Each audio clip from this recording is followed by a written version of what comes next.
सुरासुर मनुष्य दंड बंदिदम घोई घाई कम मलम पड़मामि बद्धमाणम तिथम धम्मस्य कृतारम। संसार परमागम का गे तत्व प्रज्ञापन चल रहा है, जिसमें गे ज्ञान विभागाधिकार इसकी चर्चा है और 172वीं गाथा तक अपन आ गए थे। 172वीं गाथा की उत्थानिका है कि तब फिर जीव का शरीर आदि सर्व पर द्रव्यों से विभाग का साधनभूत असाधारण स्वलक्षण क्या है, सो कहते हैं। ये जो गाथा है, जो आचार्य कुंद कुंद के 5 परमागमों में पाई जाती है। जब ये श्वेतसार में 172वीं गाथा, समय सार में 49वीं गाथा, नियम सार में 46वीं गाथा, पंचाष्टिकाय में 127वीं गाथा, परस्त पहाड़ में भी ये पाई जाती है। ये गाथा आचार्य कुंद कुंद देव को इतनी प्रिय थी कि वे चाहते थे कि मेरे 5 ग्रंथों में से यदि एक ग्रंथ भी सुरक्षित बच जाए तो ये गाथा बचनी चाहिए, और कोई एक ग्रंथ को भी पढ़े तो भी उसे ये गाथा पढ़ने को मिलनी चाहिए। न केवल कुंद कुंद के 5 ग्रंथों में, ये गाथा सतखंडागम में भी पाई जाती है। इस संदर्भ में एक बात भी आप समझ लो कि अपने जो प्राचीन जितने ग्रंथ हैं, तो जिन आचार्यों का उन पे जो नाम लिखा है वो पूरा का पूरा उन्हीं का बनाया हुआ हो, ऐसा नहीं है। तो ये द्रव्य संग्रह, पंचाष्टिका संग्रह, ये संग्रह शब्द बताता है कि उनने इनका कहीं से संग्रह किया है। भाव का संग्रह तो सब है ही हर एक में पूरा, लेकिन यदि उसको हम देखें तो वो गाथाएं भी जब पहले मिलती हैं तो इसका मतलब है उसमें इनने संग्रह किया है उन गाथाओं का। पहले प्रचलित थी ये गाथाएं पहले से ही। अपने यही तो कहते पहले मौखिक चलता है और बाद में लिखित रूप से उसे व्यवस्थित किया गया। तो ये जो गाथाएं बहुत सी उन्हें याद थी आचार्यों को, जो उनने इसमें व्यवस्थित कर दी। लेकिन आज भी देखो ऐसा ही होता है ना कि अपने समय सार अनुशीलन लिख रहे हैं तो आत्मख्याति में ये कहा, जयसेन ने ये कहा, पांडे राजमल जी ने ये कहा, तो अपन उनको कोट करते हैं। तो आज वो पद्धति हो गई है कि नीचे हम पेज नंबर सब वगैरह गाथा नंबर डाल देते हैं, क्योंकि वो सब व्यवस्थित उपलब्ध होता है। उस जमाने में तो हाथ से लिखा जाता था, तो पेज नंबर 2 प्रतियों का एक हो ही नहीं सकता है। 100 प्रतियां हैं तो 100 में अलग अलग पेज नंबर होंगे, इसलिए वो लिखना भी संभव नहीं था। और उनमें ऐसा ज्यादा यही नहीं था कि साहित्य की चोरी का ज्यादा कंसेप्ट नहीं था। सब आचार्य यही समझते थे कि सब तो सब भगवान महावीर की वाणी है और हमारा क्या है, इसलिए उनको उस रूप में रखने में कोई संकोच नहीं था। माने एक ही आचार्य के 5 ग्रंथों में यदि ये गाथा पाई जाती तो हम कह देते कि उन्होंने 5 में लिख दी, लेकिन धवल उसमें सरखंडा में नहीं पाई जाती है। इसका मतलब है दर्शन भूतबली पुष्पदंत ने भी लिख दी, और हो सकता है कि उनने बनाई और उनने भी पहले से उन्हें याद हो और उनने भी संग्रह की हो, जो कुछ भी हो, लेकिन ये जैन दर्शन की मूल गाथा है। इतनी बात अपन को खास याद रखने की है। इसमें विशेष ध्यान देने की बात यह है कि इसकी जो उत्थानिका में ये लिखा है कि शरीर आदि से, जो लिखा ना, शरीर आदि सर्व पर द्रव्यों से विभाग का साधनभूत असाधारण लक्षण क्या है, वो इस गाथा में बताया गया है।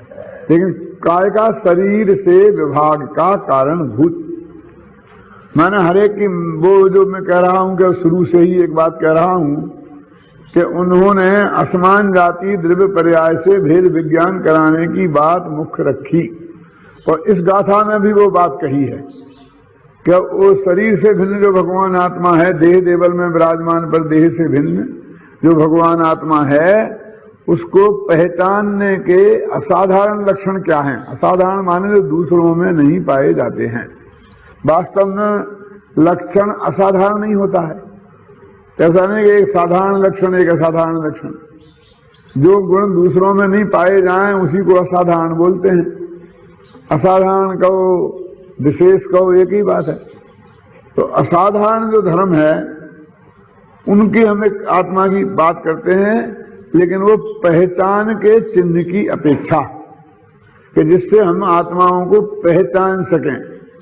ऐसा नहीं समझना कि आत्मा के ये गुण मुख्य हैं इसलिए इनका वर्णन कर दिया और बाकी के गुण गौण हैं इसलिए उनका वर्णन नहीं किया, बल्कि ये पहचानने के लिए बहुत सुविधाजनक हैं इसलिए इनका वर्णन किया है। मुख्य गुण की अपेक्षा और कोई नहीं है। अब जैसे यही है कि वे रस नहीं है, रूप नहीं है, गंध नहीं है, तो अब ये तो एक तरीके से नेगेटिव है कि आत्मा में ये नहीं है, ये नहीं है, ये नहीं है। तो है क्या वो बात कर? गुण तो वो होंगे जो होंगे। यद्यपि लोक में नहीं होने वाले भी गुण होते हैं, जैसे जुआ नहीं खेलता है, मांस मदिरा का सेवन नहीं करता है, तो ऐसे नेगेटिव पॉइंटों को भी गुणों के रूप में ही बताया जाता है। हिंसा नहीं करता है, चोरी नहीं करता है, जिनको गुणों के रूप में कहा जाता है ना, तो भी पॉजिटिव गुणों के बिना ये नेगेटिव गुण ज्यादा महत्व नहीं रखते, लेकिन पहचानने के लिए ये ज्यादा उपयोगी हैं। क्यों है उपयोगी? क्योंकि ये शरीर है जिससे भेद विज्ञान कराना है, मुख्य मुद्दा तो वो है। और वो रूप रसगंध स्पर्श वाला पदार्थ से बना हुआ है, इसलिए रूप रसगंध स्पर्श वाले पदार्थ से भिन्न कराना है। तो ये बताना जरूरी है कि उसमें रस नहीं है, ये गाथा इसका अरूप है, अगंध है। ये देखो पहले गाथा पढ़ते हैं। अरस मरूप मगंधम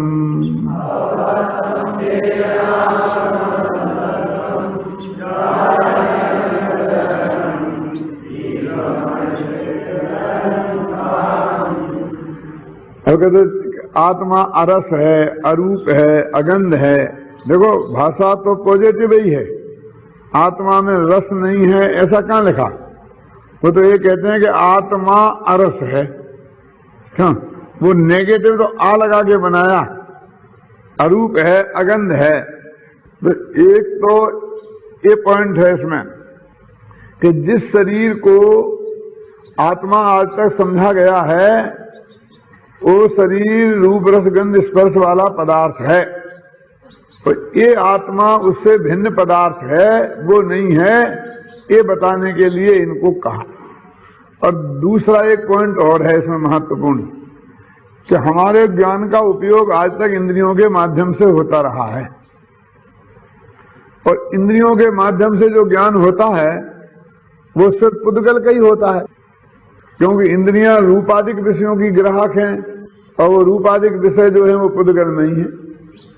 आंख रूप कोई देखती है और रूप पुद्गल के अलावा किसी दूसरे में नहीं है। और ये जो शरीर की यहां बात कही है वो पूरे पुद्गल के प्रतिनिधि के रूप में है। तो एक तो ये बात कही कि ये शरीर तू नहीं है, और दूसरी ये बात कही कि ये जो ज्ञान का जो तू उपयोग कर रहा है इन इंद्रियों के माध्यम से, इससे तेरा भगवान आत्मा समझ में नहीं आएगा, क्योंकि ये इंद्रियां जिन चीजों को जानने में निमित्त हैं वो चीजें तेरे भगवान आत्मा में है ही नहीं। तो इंद्रियों की निरर्थकता ध्यान में है ना। ज्ञान का जो इंद्रिय विशेषण बन गया कि इंद्रिय ज्ञान, कोई ज्ञान तो इंद्रिय अतीन्द्रिय होता नहीं है।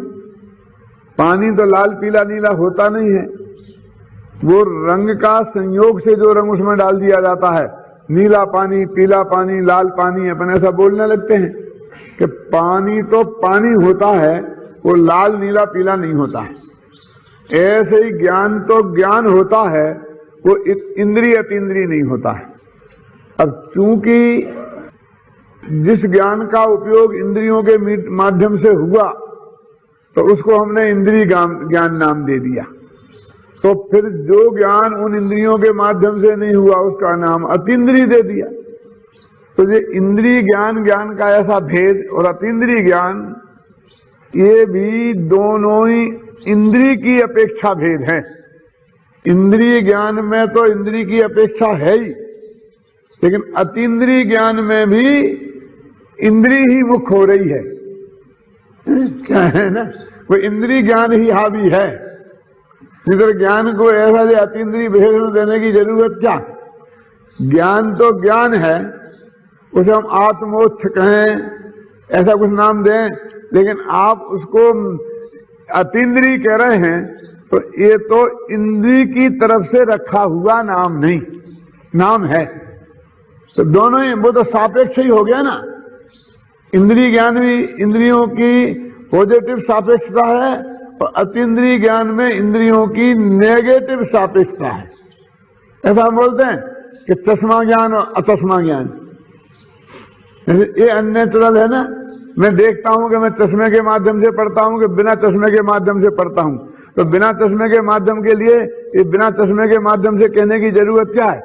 तो मैं सीधा पढ़ता हूं, उसमें चश्मा को बीच में लाने की जरूरत क्या है? जब वो ज्ञान सीधा ही आत्मा को जान रहा है तो उसमें बीच में इंद्रियों के लाने की जरूरत क्या है? क्या हम थोड़ी लाए, आचार्य लाए, उन्हीं ने कहा अतीन्द्रिय ज्ञान। इसलिए किया कि तूने आज तक इंद्रियों के माध्यम से ही जाना देखा है और पुद्गल को ही जाना देखा है और उसको ही तूने ज्ञान समझ लिया है, तो इंद्रियों के बिना भी जाना देखा जा सकता है, ये तेरे दिमाग में ही, ये कल्पना में ही नहीं आता है। इसलिए हमने ये बात कही है। तो ये तो सामने वाले की अपेक्षा बात है। जिनको अतीन्द्रिय ज्ञान है उनको तो ऐसी कोई अपेक्षा है ही नहीं कि मेरे को अतीन्द्रिय ज्ञान है कि इंद्रिय ज्ञान है। तो जैसे इंद्रिय ज्ञान ज्ञान नहीं है, ऐसे अतीन्द्रिय ज्ञान भी ज्ञान नहीं है, क्योंकि ज्ञान तो ज्ञान है, ना वो इंद्रिय है और ना वो मैंने बोला ना, कल पढ़ रहा था अपने गाथाएं समय सार की, सर्वशुद्ध ज्ञान अधिकार की, वो जो प्रसिद्ध गाथाएं हैं सेडिका वाली, कलई दीवाल की नहीं है, तो उसमें बहुत अच्छी बात कही है। वो बहुत अपने ध्यान से सुनने लायक है।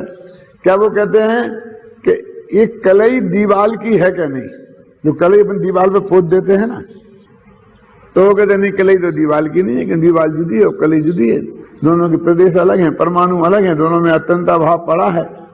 तो कलई को दीवाल की कहना ये कहते व्यवहार है। कोई ऐसा नहीं कहते हैं कि ये बिल्कुल है ही नहीं कुछ, क्योंकि वो कलई उस दीवाल पर पुती हुई तो है, उसके साथ लिपटी तो है, और वो कलई कलई दिख रही है, दीवार दिख ही नहीं रही है, उसके पीछे की दीवार दिख ही नहीं रही है, कलई कलई दिख रही है। क्यों? उसमें सीमेंट कंक्रीट लगा है कि चूना पत्थर लगा है, वो कुछ दिख नहीं रहा है। तो ये जो संयोग है, इसका ज्ञान कराने के लिए इसको हम व्यवहार कहते हैं कि कलई दीवाल की है, ये कहना व्यवहार है। तो वो कहते हैं निश्चय क्या है? तो वो कहते हैं निश्चय तो कलई कलई की है और दीवाल दीवाल की है, ये है। तो एक निश्चय व्यवहार हो गया। अब ये जो मैं आपको कहना है वो के द्वारा कहते हैं कि दो कलई हैं। कौन सी दो कलई हैं? एक कलई कलई की है, तो एक पहली कलई जो है किसी की, और वो दूसरी कलई कि जिसकी ये कलई हो। वो दो कलई तो लाओ मेरे सामने, कहां है दो कलई?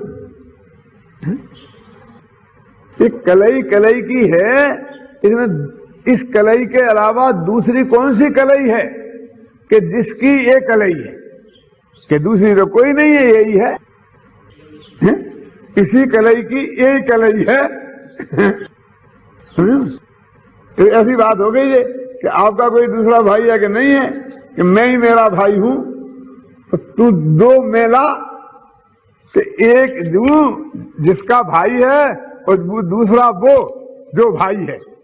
मैं ही मेरा भाई हूं, इसके लिए दो आदमी चाहिए ना, तो दो आदमी तो है ही नहीं, मैं ही मेरा भाई हूं। तो ऐसी कलई कलई की है, तो एक ही वस्तु में दो भेद किए गए, और ये भेद जो वास्तव में है नहीं, जैसा असद्भूत वो है एक तरह से। कौन सा? दीवाल और कलई में लगभग वैसा ही ये है। क्यों? तो भी चूंकि ये दोनों स्वयं में ही भेद किए गए, इसलिए ये भेद व्यवहार है। भेद व्यवहार होता है सद्भूत व्यवहार, है ना? है? तो वो कहते हैं कि वो यदि असद्भूत व्यवहार है तो कलई कलई की है, ये कहना भी सद्भूत व्यवहार है। इससे क्या फायदा है? तो वो क्या कहें कि कलई तो कलई है, इतना ही पर्याप्त है। ये कलई की कलई, एक की संबंधवाचक है ना, तो संबंध दो चीजों में होता है, तो दो खड़े किए तुमने, इसलिए वो व्यवहार है। तो कलई तो कलई है, ये निश्चय है। तो यहां तक बात उनने छोड़ दी। अपन और आगे भी बढ़ा सकते हैं कि कलई तो कलई है, ये दो कलई दफे बोलने की जरूरत क्या है? इतना ही क्यों नहीं करे कलई है? समझ में ना? तो फिर यानी कलई तो कलई है, ये तो उस अज्ञान को कि हमने कलई को किसी दूसरे का माना था, उसको तोड़ने के लिए ये भाषा बोलनी पड़ी। वास्तव में तो कलई है, इतना ही पर्याप्त है। अब ये तो सिर्फ उदाहरण हुआ। अब सिद्धांत इसमें बहुत आश्चर्य मजेदार बात है, और जो आज के जो भाई मान्यता चलती है मोक्षुओं में, उसके लिए बहुत अच्छी है। और उसमें क्या कि आत्मा पर को जानता है, ये तो व्यवहार है। जैसे कलई कलई की है, ये व्यवहार था। दीवाल की है, ये तो व्यवहार था। तो आत्मा पर को जानता है, ये तो व्यवहार है। तो कलई दीवाल पे चढ़ी हुई है, ये बात सच्ची है। ऐसा आत्मा पर को जानता है, और पर का जो जाना वो तो सच्चा है, लेकिन वो पर है ना, इसलिए व्यवहार है। और तन्मय होके नहीं जाना, माने ये मैं हूं ऐसा नहीं जाना, ये मुझसे भिन्न पदार्थ है ऐसा जाना, इसलिए वो व्यवहार है। तो कहते हैं कि फिर तो निश्चय क्या है कि स्वयं ने स्वयं को जाना, आत्मा ने आत्मा को जाना, ये निश्चय है। तो वो कहते हैं कि दो आत्मा लाओ, कि एक आत्मा जो एक जिसने जाना, और दूसरा आत्मा वो कि जिसने जाना। तो दो आत्मा तो है नहीं, तो एक ही आत्मा में हमने दो व्यवहार किए हैं। तो उसमें ज्ञेयत्व नाम का धर्म भी है, प्रमेयत्व नाम का धर्म भी है, इसलिए उसको जाना। और उसमें ज्ञान नाम का धर्म भी है, ज्ञायक है, इसलिए हमने उसने जाना। तो वो कहते हैं एक ही में ये दो भेद करने से क्या, ये तो भेद व्यवहार हो गया। तो वो कहते हैं स्वयं ने स्वयं को जाना, ये निश्चय का है, ये भी व्यवहार है। तो यदि व्यवहार झूठा है, माने पर को आत्मा व्यवहार से जानता है, इसलिए ये बात यदि झूठी है, माने उसका मतलब वो जानता ही नहीं है। यदि ऐसी है तो आत्मा ने स्वयं को जाना, ये भी व्यवहार है, तो ये बात भी झूठी ही होगी। तो ना उसने पर को जाना और ना उसको जाना ही नहीं, और स्वार पर कोई को नहीं जाना तो जाना ही नहीं, तो वो अज्ञान स्वरूप हो गया। एक आत्मा के ज्ञान स्वभाव का निषेध है। ये गाथा है, जीवम अजीवम अयानंतो कह होंति सम्य दृष्टि, कि जो अजीब को नहीं जानता है वो जीव को नहीं जानता है, और जो जीव और अजीव को नहीं जानता है वो सम्य दृष्टि कैसे हो सकती? कि जिसकी वजह से तुम पर को नहीं जानना कह रहे, व्यवहार की वजह से, वो तो स्वयं को स्वयं में जानना, इसमें भी वही व्यवहार की आपत्ति आती है। वो व्यवहार खड़ा हो जाता और व्यवहार झूठा है तो स्वयं को जानना भी असंभव हो जाए। यदि इंद्रिय ज्ञान को इंद्रिय ज्ञान को यदि हमें है ही नहीं करें, है वो तो सही है, क्योंकि वो पुद्गल जानने में आता है, तो हमें पुद्गल जानने से हमारे खास प्रयोजन की सिद्धि नहीं होती है ना? हमारे खास प्रयोजन की सिद्धि नहीं होती है, लेकिन जान लेने से हम पे कोई विपत्ति का पहाड़ टूट पड़ता है, ये बात भी नहीं है। यदि ऐसी होती तो सर्व भगवान को विपत्ति का पहाड़ टूट पड़ता। ये बात जरूर है कि हम रागी जीव हैं और जानते हैं, और उन्हीं पदार्थों में राग द्वेष होता है जिनको जानते हैं, जिनको जानते ही नहीं उनमें राग द्वेष नहीं होता है। लेकिन वो राग द्वेष होता है, उसका कारण ज्ञान नहीं है, उसका कारण तेरे अंदर में जो विकृति है वो है। ज्ञान पर वो दोष मरने की जरूरत नहीं है। वो जो राग द्वेष हुआ है वो जानने के कारण नहीं हुआ है, उसके अंदर दूसरे विद्यमान है। तो इसलिए कहते हैं ये जो अरस मरूप मगंधम, ये जो क्या है, तो इसमें दो बातें कही कि एक तो शरीर में जो रूप रस गंध स्पर्श है वो तेरे में नहीं है, इसलिए तू उससे भिन्न है, भिन्नता बताने के लिए। और दूसरे जिन इंद्रियों के माध्यम से तू जानने की कोशिश कर रहा है, आत्मा में वो पदार्थ है ही नहीं जो इंद्रियों के माध्यम से जानने में आते हैं। इसलिए तेरी इंद्रियां ये बेकार हैं, बंद कर आंखें।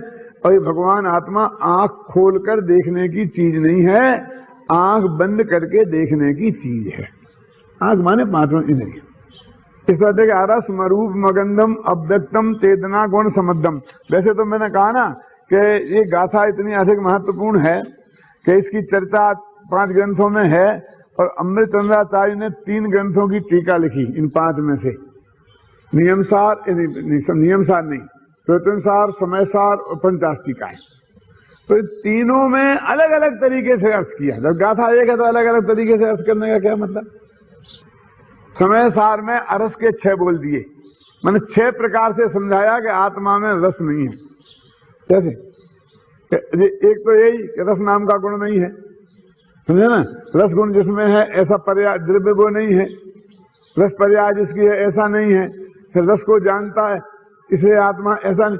ऐसे 6 तरीके से उन्होंने आत्मा अरस आदि समझाए, और इस प्रवचन सार में अरस को एक ही में निपटा दिया, 6 बोल नहीं लगाए। लेकिन उसमें अलंग ग्रहण का एक ही बोल है, और इसमें अलंग ग्रहण के 20 बोल हैं। मेरा मतलब समझे ना कि उन्होंने मतलब वो भी मस्ती में। इससे एक बात अपन को ये भी सीखने की है कि जब 2 विद्वान एक ही गाथा का थोड़ा अलग अलग अर्थ करते हैं, एक संक्षेप में करता है, एक विस्तार से करता है, तो हम 2 विद्वानों को 2 पार्टियों में खड़ा कर देते हैं। क्यों? लेकिन भाई साहब ऐसा भी हो सकता है कि एक ही विद्वान एक दफे करे तो बहुत संक्षेप में करे, और दूसरी दफे करे तो बहुत विस्तार से करे। हो सकता है कि नहीं हो सकता? ये कोई मतभेद की बात थोड़ी है। आप तो ये देखो कि जो अर्थ किया जा रहा है वो उसमें से निकल रहा है कि नहीं।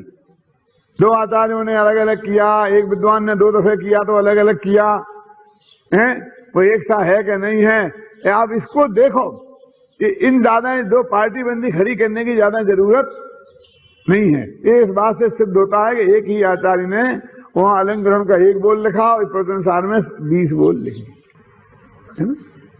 देखिए अभी अपनी बात चल रही थी कि कहा अरस मरूप मगंधम, तो इन्होंने ये अरस मरूप मगंधम में एक एक बोल भी पूरा नहीं लिया, एक साथ ही सब निपटा दिए कि पुद्गल द्रव्य में जो रस है, रूप है, गंध है, स्पर्श है, वो भगवान आत्मा में नहीं है। इसलिए भगवान आत्मा अरस है, अरूप है, अबंध है, अव्यक्त है। अब अव्यक्त है, देखो लोग में जो अपन कहते हैं ना कि भाई प्रगट, अब प्रगट नहीं है। एक जगह लिखा है इसी में प्रगट अति सूक्ष्म, ऐसा विशेषण दिया भगवान आत्मा को। प्रगट है लेकिन अति सूक्ष्म है। अब एक जो मूर्तिक पदार्थों के ज्ञान को स्थूल ज्ञान कहते हैं, एक और अमूर्तिक पदार्थों के ज्ञान को सूक्ष्म कहते हैं। एक व्याख्या है, एक व्याख्या अपन ने कल परसों बताई थी कि जो केवल ज्ञान गम्य है वो विषय अपने लिए सूक्ष्म है, और जो अपनी बुद्धि गम्य है वो अपने लिए स्थूल है। ये मोक्षमार्ग प्रकाशक में इस अपेक्षा को खोला है। ये आचार्य समंत भद्र ने सर्वज्ञता की सिद्धि की, तो उसमें ये लिखा सूक्ष्मांतरित दूरार्था प्रत्यक्षा कस्य चिद्य था। तो उन्होंने कहा सूक्ष्म पदार्थ कौन है, अंतरित कौन है और दूरवर्ती कौन है। तो सूक्ष्म के लिए परमाणु शब्द का प्रयोग किया कि परमाणु सूक्ष्म है, और जो रामा देखें काल से दूर हैं, और सुमेर पर्वत है वो क्षेत्र से दूर है, ऐसा उन्होंने किया। और सूक्ष्म किनको कहा, परमाणु आदि को सूक्ष्म कहा। तो एक अपेक्षा वो है ख्याल में ना। तो एक इन्होंने कहा अरसमरु अव्यक्त, अब अव्यक्त होने का प्रगट अति सूक्ष्म, मन अनुभव करके देखो तो अत्यंत अति प्रगट है, अनंत ज्ञानियों के द्वारा प्रगट है, केवल ज्ञान में अत्यंत स्पष्ट है, छिपा नहीं है, और हमारे ज्ञान में नहीं आ रहा इसलिए हमारे लिए अव्यक्त है। और फिर उसके भी बेलों ने बनाई के इंद्रियों के द्वारा जानने में नहीं आता इसलिए अव्यक्त है। ऐसे ऐसे अलग अलग भेद किए। और चेतना गुण से समृद्ध है, चेतना उसका लक्षण है ना, उपयोग लक्षण ज्ञान दर्शन। ये उनने पॉजिटिव बात, ये तो रहत वाली बात थी, और उनका चेतना गुण से समृद्ध है और अनिर्दिष्ट संस्थान है। उसके आकार के बारे में प्रदेश की अपेक्षा बात की कि है तो असंख्यात प्रदेशी, लेकिन हम कह नहीं सकते किस आकार में है। अभी मनुष्याकार में है और 10 साल बाद देवाकार में हो जाए, क्यों? हो सकता है कि नहीं हो सकता है? कैसा जब तक मनुष्य हैं 60-70 वर्ष की उम्र तक जब तक जिंदा रहेंगे तब तक तो मनुष्याकार ही रहेंगे कि नहीं? इतना तो नहीं है फटाफट मामला, क्यों शांतिलाल जी? कि नहीं बहुत फटाफट मामला है। ये मनुष्याकार कोई एक थोड़ी है, एक सेकंड में बदल रहा है। देखिए अभी मेरा आत्मा जैसे मैं ऐसा बैठा हूं ना तो ऐसा आकार है, तो अगले समय मैंने ऐसे हाथ किए तो ऐसा आकार हो गया। क्यों? तो जब ऐसे से ऐसा आकार था, जब ऐसे किए ऐसा आकार हो गया कि नहीं, ऐसे से ऐसे होने में बीच में कितने आकार हो गए। तो हमेशा थोड़ी हम हाथ हिलाते रहते हैं, तो हमेशा तो भाई एक सही रहता है ना। सांस तो लेते रहते हो भैया, तो सांस लेते हो तो पेट आगे बढ़ता है, पीछे होता है, छाती आगे होती है, पीछे होती है, तो उसी के हिसाब से आत्मा के प्रदेश भी, माने एक समय भी ऐसा नहीं होता कि संसारी का, सिद्धों की तो अनंत काल तक एक सा आकार रहता है कि एक दो आकार एक से रहते हों। तो निरंतर हम क्या आकार बताएं?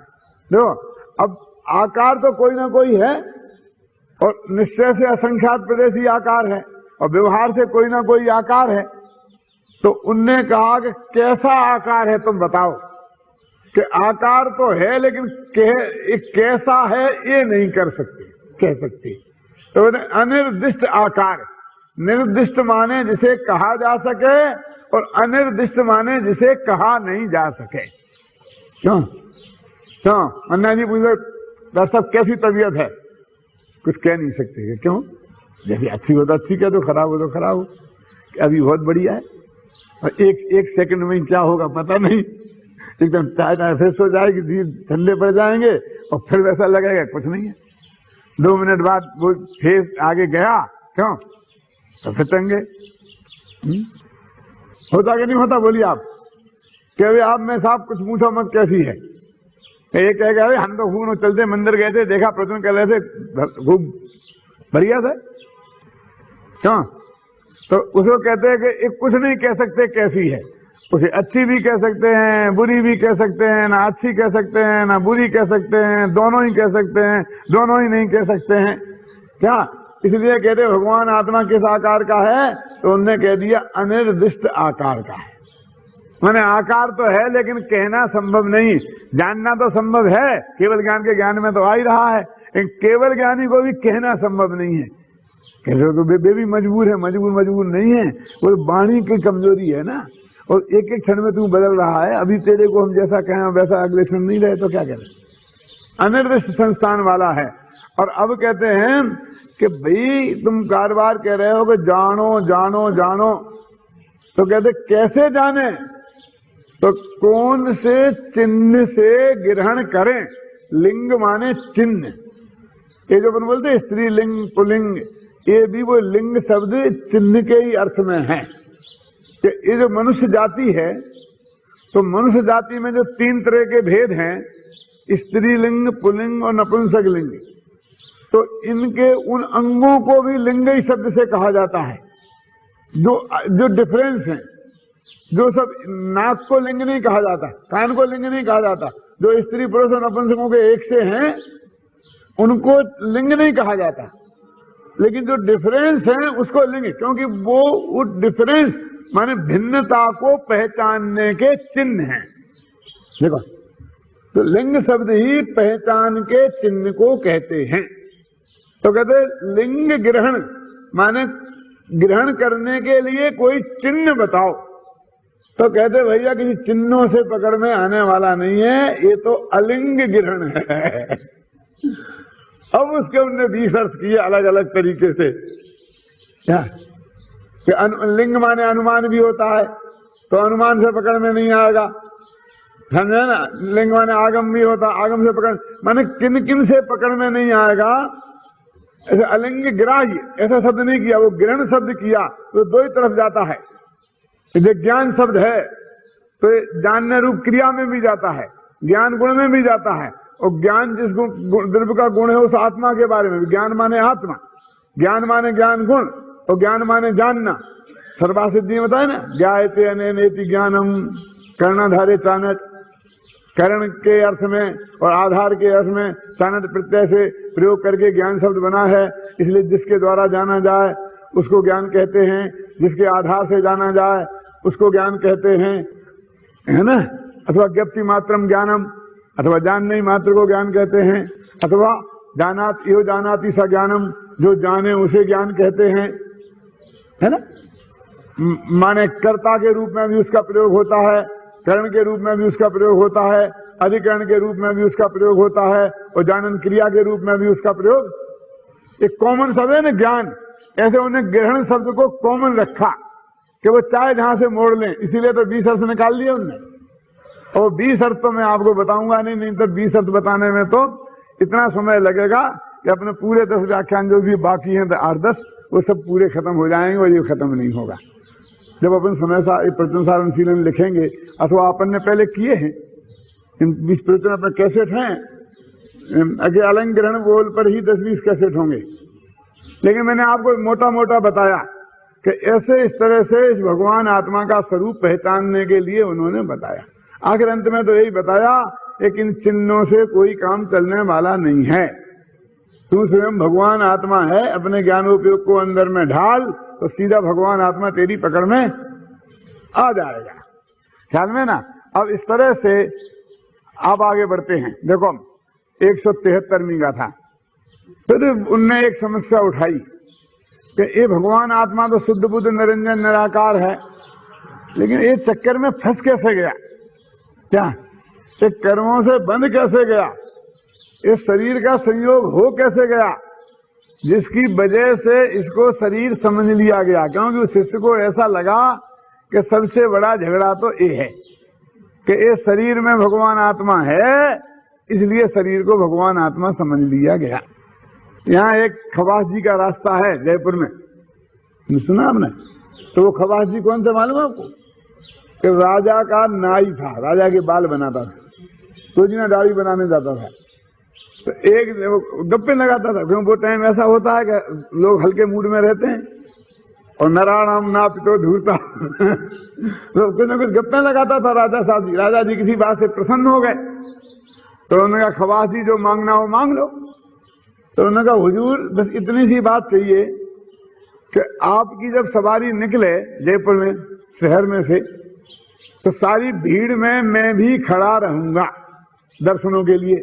जब भीड़ लगी खड़ी होती दोनों तरफ लगी रहती है, तो जब मैं खड़ा रहूंगा, मैं आपको नमस्कार करूं, तो आप मुझे बुलाकर अपनी गाड़ी में, अपने रथ में मुझे बगल में बैठा लेना 2 मिनट को, और जरा मेरी पीठ ठोकना और 2 बात मेरे से पूछना।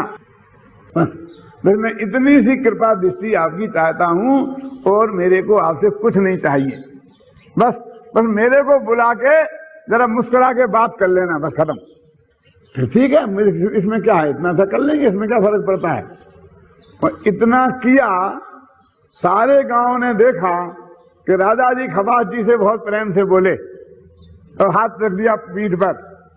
बस फिर तो उन्होंने सारे गांव को ठगना शुरू कर दिया कि मैं राजा जी से हर काम निकलवा सकता हूं। बोलो तुम्हारा क्या काम निकलवाना है, बोलो तुम्हारा क्या काम निकलवाना है। और काम नहीं बता कोई, तो राजा जी ने तुम्हारे मकान पे नंगा है, आज उन्होंने कहा ये हिस्सा तोड़ दो, आज ऐसा कर दोगे, ऐसा कर, तुमको तो मैं तुम्हारा मकान बता सकता हूं। समझ में आया ना। और न सारे मुगल खवास जी का रास्ता बन गया और खवास जी की कोठी बन गई। तो इतनी सी कृपा दृष्टि से तो ये कहते हैं कि ये शरीर का संयोग क्या हुआ, ये आत्मा वाले राजा जी ने इस शरीर के साथ थोड़ा सा संयोग क्या कर लिया, ये आत्मा ने उसको ही अपना मान लिया।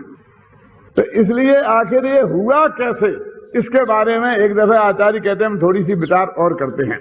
देखो, मुत्तो गुणादि रूपो रूपा मुक्को रूपादि गुणो बद्धति फासे ही मन।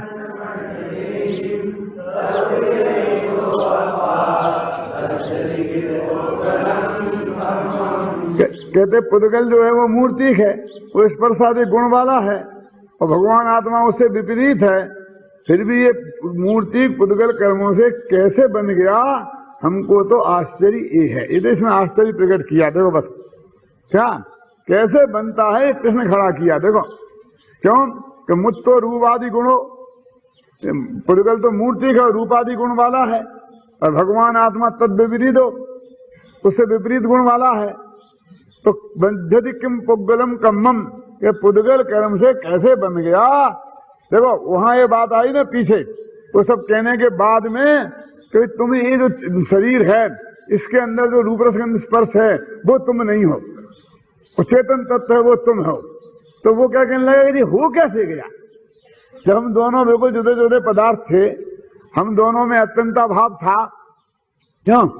ये दोनों कभी मिले नहीं, तो ये मिलने का झगड़ा हो कैसे गया?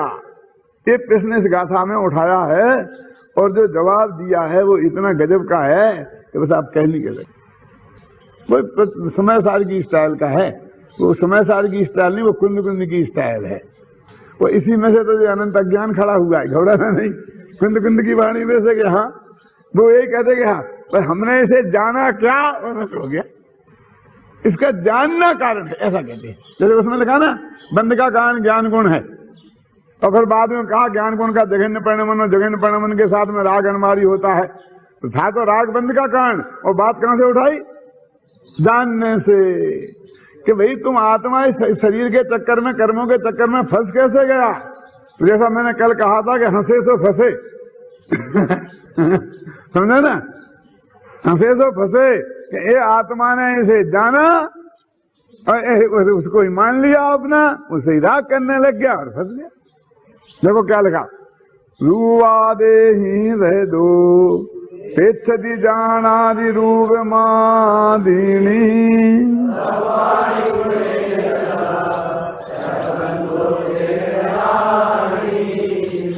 इनने यहाँ पर जानने को उदाहरण बनाया और बंधने को सिद्धांत बनाया, उसको दृष्टांत बनाया और इसे दाष्टांत बनाया। कैसा विचित्र दृष्टांत! देखो क्या कह रहे कि आत्मा मूर्तिक कर्मों से बंध कैसे गया? तो जवाब क्या देते हैं कि ये अमूर्तिक आत्मा मूर्तिक द्रव्यों को जैसे जानता है वैसे ही बंध गया। क्या कह रहे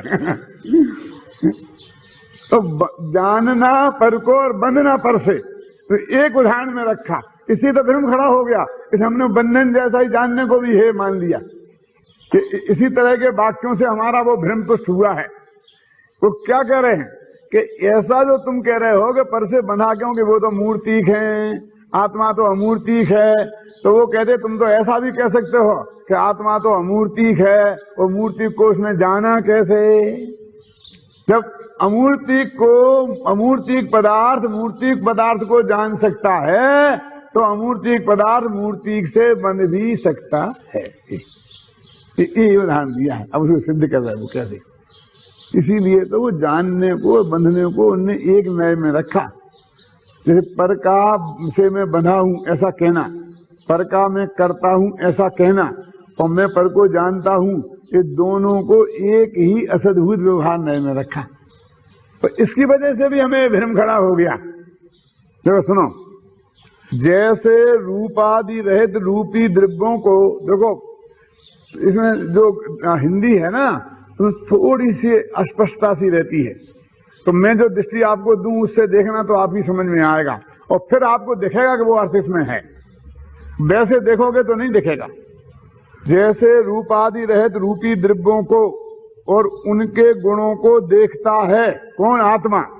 तथा जानता है रूपादि रहित जीव रूपी द्रव्यों को और उनके गुणों को जैसे देखता वो जानता है, उसी प्रकार रूपादि रहित जीव रूपी कर्म पुद्गलों के साथ बंधता है। ठीक है ना? क्योंकि यदि ऐसा न हो तो यहां भी मन देखने जानने के संबंध में भी यह प्रश्न अनिवार्य है कि अमूर्त मूर्त को कैसे देखता जानता है। जो तुम बंधने के बारे में प्रश्न खड़ा करते हो, वही प्रश्न जानने देखने के बारे में भी खड़ा हो जाएगा। है ना, लिखा करने का। अच्छा, अब और ऐसा भी नहीं है कि यह बात अत्यंत दुर्घट है, इसलिए उसे दृष्टांत रूप बनाया है। क्या कहते हैं? यह बात अत्यंत दुर्घट है, माने जानना कोई दुर्घट तो है नहीं, जानना तो निरंतर हो ही रहा है। ठीक है, समझ गया ना? कितना साफ है। दृष्टांत क्यों बना रहा इसको? क्योंकि आत्मा पर को जानता है, ये तो जग प्रसिद्ध है। उदाहरण तो उसे बनाया जाता है जो जग प्रसिद्ध होता है। बंधने में शंका हो सकती है, जानने में तो शंका का कोई सवाल ही नहीं है। तुम सब न्याय के विद्यार्थी मेरे सामने बैठे हो, मैं आपसे कहना चाहता हूं कि उदाहरण किसे कहते हैं? उदाहरण कैसा होता है? जो वादी और प्रतिवादी दोनों के लिए प्रसिद्ध हो उसे उदाहरण कहते हैं। क्यों? माने दोनों को मान्य हो। यदि दोनों नहीं माने उसे तो उदाहरण ही नहीं दिया जा सकता है। तो वो कहते ये बात कोई दुर्घट भी नहीं है। कौन सी? कि आत्मा पर को जानता देखता है, ये बात कोई दुर्घट भी नहीं है।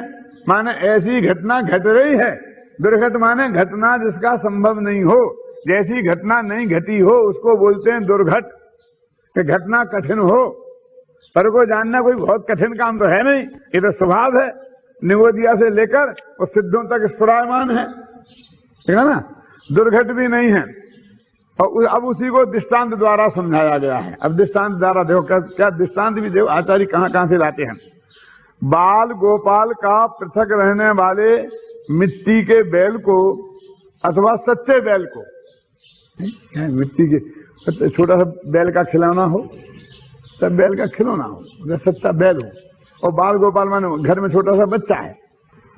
बैल को देखने जानने पर बैल के साथ संबंध नहीं है। माने उस बच्चे ने, आबाल गोपाल माने किसी भी आदमी ने, थर्ड पर्सन ने, रथा पुरुष ने बैल को जाना, चाहे वो असली बैल हो चाहे खिलौने का बैल हो, तो उसके जानने से उसके साथ कोई संबंध तो हो नहीं जाता, कुछ भी उसके बैल के साथ संबंध नहीं है।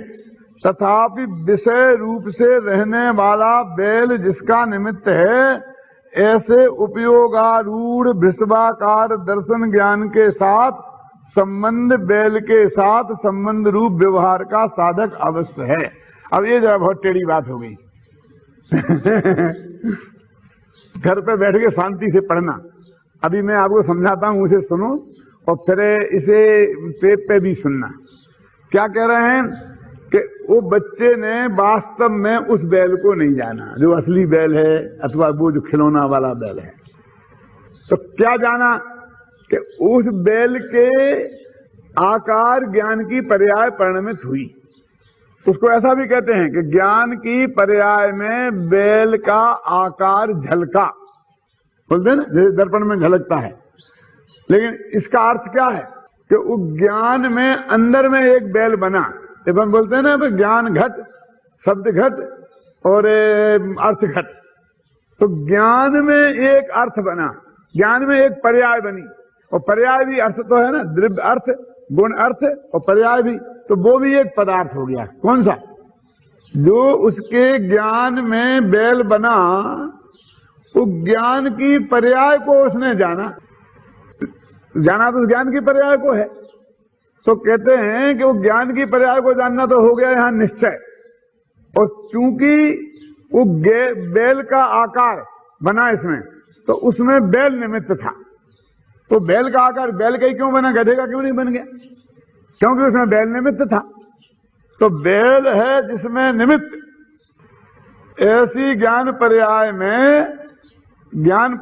ने अंदर में एक बैल बनाया, एक बैल की रचना की, और भगवान आत्मा ने उस बैल को जाना।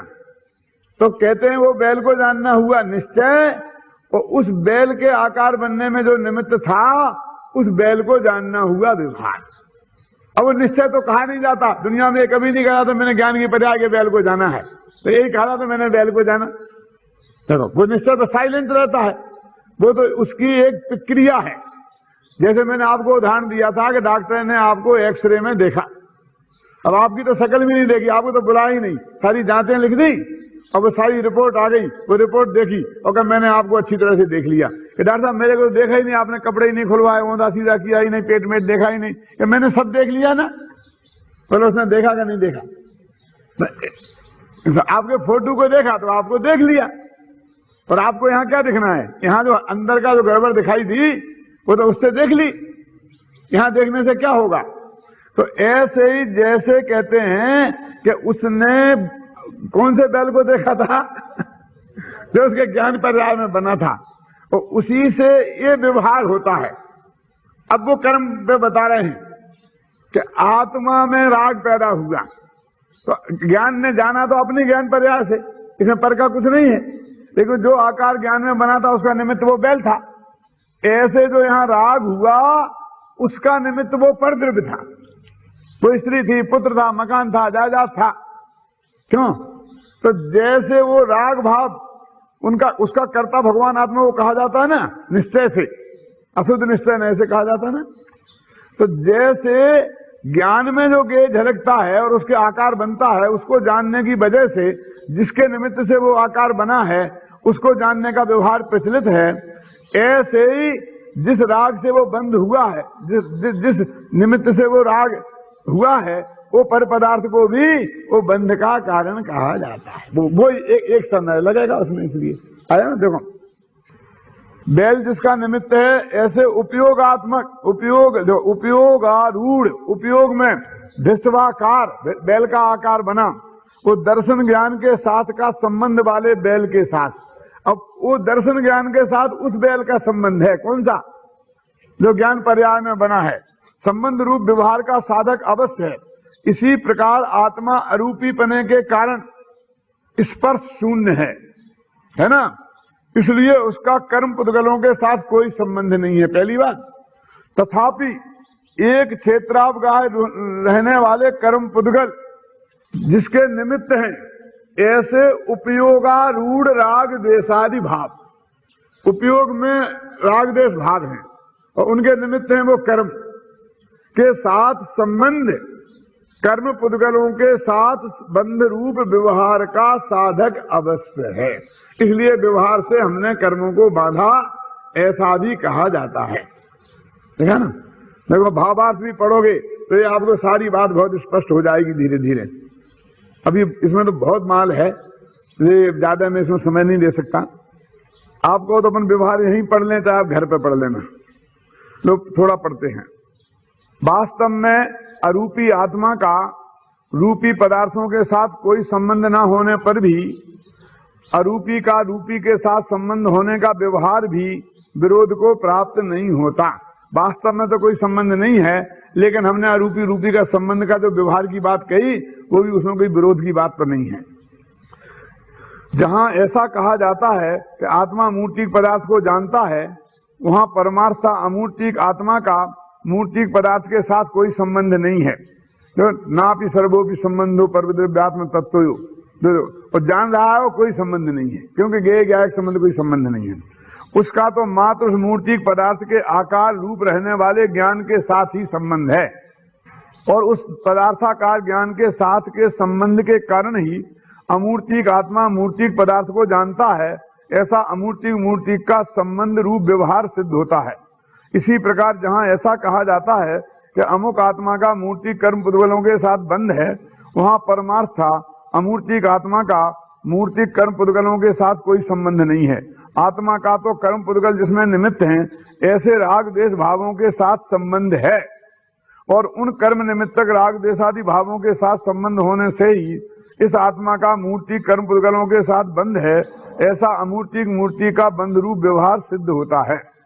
यद्यपि मनुष्य को स्त्री पुत्र धनादि के साथ वास्तव में कोई संबंध नहीं है, वे उस मनुष्य से सर्वथा भिन्न हैं, तथापि स्त्री पुत्र धनादि के प्रति राग करने वाले मनुष्य को राग का बंधन होने से, उस राग में स्त्री पुत्र धनादि के निमित्त होने से, व्यवहार से ऐसा अवश्य कहा जाता है कि इस मनुष्य को स्त्री पुत्र धनादि का बंधन है। इसी प्रकार यद्यपि आत्मा का कर्म पुद्गलों के साथ वास्तव में कोई संबंध नहीं है, वे आत्मा से सर्वथा भिन्न हैं, तथापि राग देशादि भाव करने वाले आत्मा को राग देशादि भावों का बंधन होने से, उन भावों में कर्म पुद्गल निमित्त होने से, व्यवहार से ऐसा कहा अवश्य जा सकता है कि आत्मा को कर्म पुद्गलों का बंधन है। इसमें शरीर का कर्म का ये बंध जो है वो उसी व्यवहार से है जिस व्यवहार से आत्मा पर को जानता है। क्या कह रहे हो? कैसी विचित्र बात है। अभी आगे टीका में वो कहते हैं बंध कैसे हो सकता है। कोई बंधने के लिए तो कोई दूसरा चाहिए जिसके साथ बंधे। तुम अपने ही अपने में बंध बता रहे हो, कोई दूसरे की बात ही नहीं करते हो। तो जो अगली गाथा है वो कहेंगे हम तुम्हें दूसरा क्या है बताते हैं। वो अपने में ही दूसरा बताएंगे कि दूसरा क्या है। लिखा ना सबसे नीचे टीका के अंत में, क्योंकि मोह राग देशादि भाव उसका द्वितीय है। टीका के बिल्कुल अंतिम पंक्ति, द्वितीय कैसा है? राग देश मोह तो अपना ही है, उन्होंने कहा तो भाव बंद अपने हैं और पुद्गल से तो बंधा ही नहीं है। तो कहते बंधने के लिए तो कोई दो चाहिए ना, तो दूसरा कौन है जिससे बंधा? तो कहते राग द्वेष मोह के भाव ही तेरे से भिन्न हैं, इसलिए वे दूसरे हो गए।